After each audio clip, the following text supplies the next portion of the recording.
This is really bad wine. In my mind, I wouldn't drink this. I wouldn't drink a glass. This wine, it doesn't even belong on the table, honestly. It's far and away the worst wine I've tasted this year.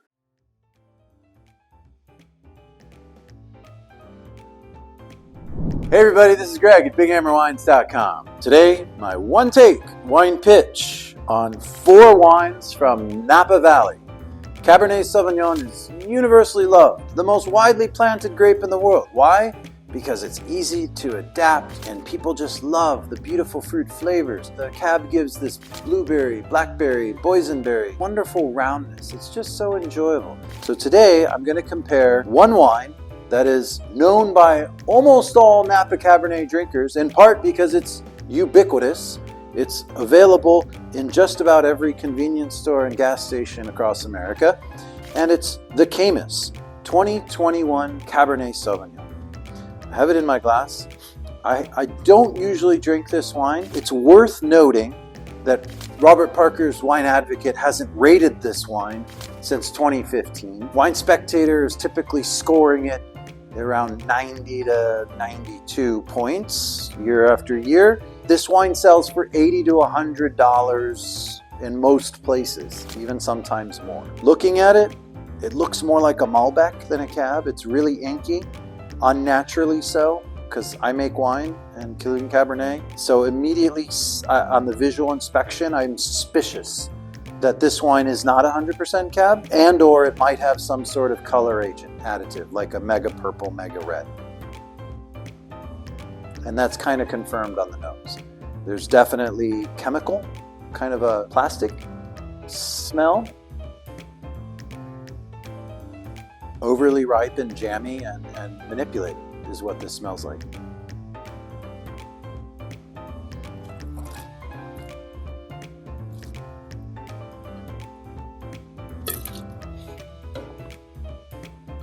Wow. Wow. I'm speechless in a sense of, I'm kind of angry, to be honest. This wine is so manufactured is the right word for this. In order to stock shelves across the world, across America, they have to be producing literally commercial tank farms volumes of this and blending all sorts of stuff and variety of lots. And I would be surprised if this doesn't indicate some sort of lot number. For the money, I think this is a waste of money. I think if you're buying this, don't shop at BigHammerWines.com. It's not really the type of wine we sell. We've bought it and sold it if people ask for it. I mean, there's no value here. And so if you know people that like this wine or they tell you this is representative Napa Cab or delicious, I would not trust them at all when it comes to wine or food. This is really bad wine. In my mind, I wouldn't drink this. I wouldn't drink a glass. I wouldn't pay $20 for this bottle of wine. Even if I paid $20, let alone the $80 to $100 they charge, I'd be disappointed. And that's just an honest opinion based on my 25 years of experience. I hope you guys move on from this. Next, 2020 Sero Napa Cabernet. The interesting thing, the reason I wanted to taste this wine next to the Caymus is because Derek Beitler, the winemaker for Sero Wines, is in fact the nephew of Chuck Wagner, who started Caymus and trained at Caymus, worked there during summers before leaving to make his own small production of wines. This comes from Oakville Vineyards. They're under NDA. He doesn't tell us because those same vineyards sell their wines for like $200+. It's a 2020 vintage. Right off the bat.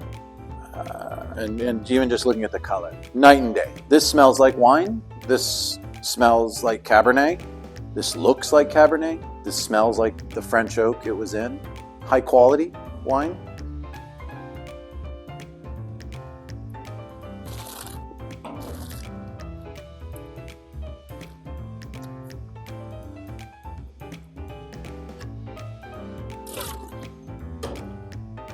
It's delicious. Nothing else to say other than this is a wine I'd be happy to drink. It's a wine that I'm happy to talk about. I'm happy to share with people. I think it's got really good kind of juicy fruit, but not jammy, not overly, and it's certainly not sweet. There's imperceptible amount of sugar in this, probably under 1 gram. And really nice wine. The type of wine that we like to sell at Big Hammer Wine Stock. Next up, number 3 in our Napa Cab lineup, 2018 Brookman Cabernet. This is Atlas Peak, majority Stagecoach Vineyard fruit. Gary Brookman, somewhat of a legend, famous winemaker. He worked at Phelps, Minor family, among other well-regarded wineries. He has his own small production of a few hundred cases. Big Hammer Wines is one of the only retailers that sells the wine outside of the winery.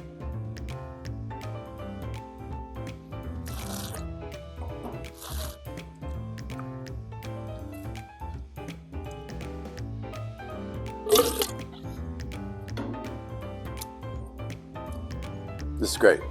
This is really good wine. It's kind of what I want in a Napa Cab. This one's got a couple more years on it than the other 2 that we tasted thus far.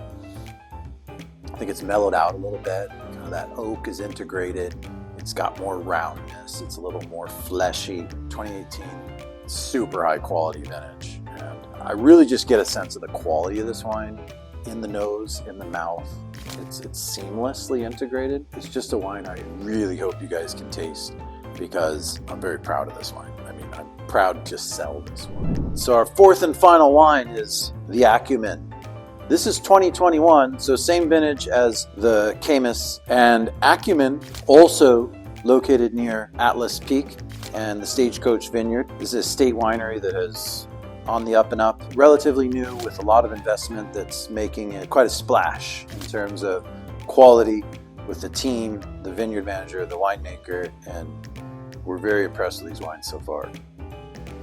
This is the most fresh. It's the youngest, it's the tightest, it's the brightest, it's the most primary. When I say fresh, I'm referring to that fruit flavor, that fruit quality. So it just jumps out of the glass with that blueberry jam.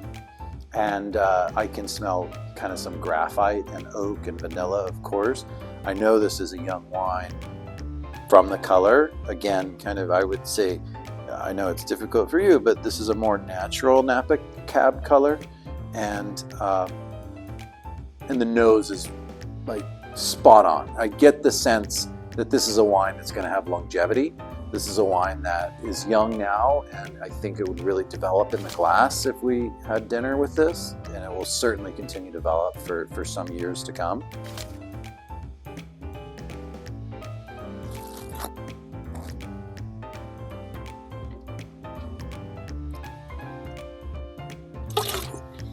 Yeah, that blackberry, that primary, that tension for being, youthful, really good wine, really good wine. So if I have to judge this on kind of where these wines are at today, I think this wine's really just like in an incredible drinking window. Like, I think this is delicious. I think this is super fun because it's so young and primary, and I think a lot of people are going to get a lot of joy out of this. I think this Cerro Napa Cab, sort of close right there, but I think it's sort of between these 2 in the vintage 2020. Also, still could benefit from some time. This wine, it doesn't even belong on the table, honestly. It's far and away the worst wine I've tasted this year, and I taste 100 wines a week. That's our Napa Cab roundup for the day, and hope you enjoyed. Cheers.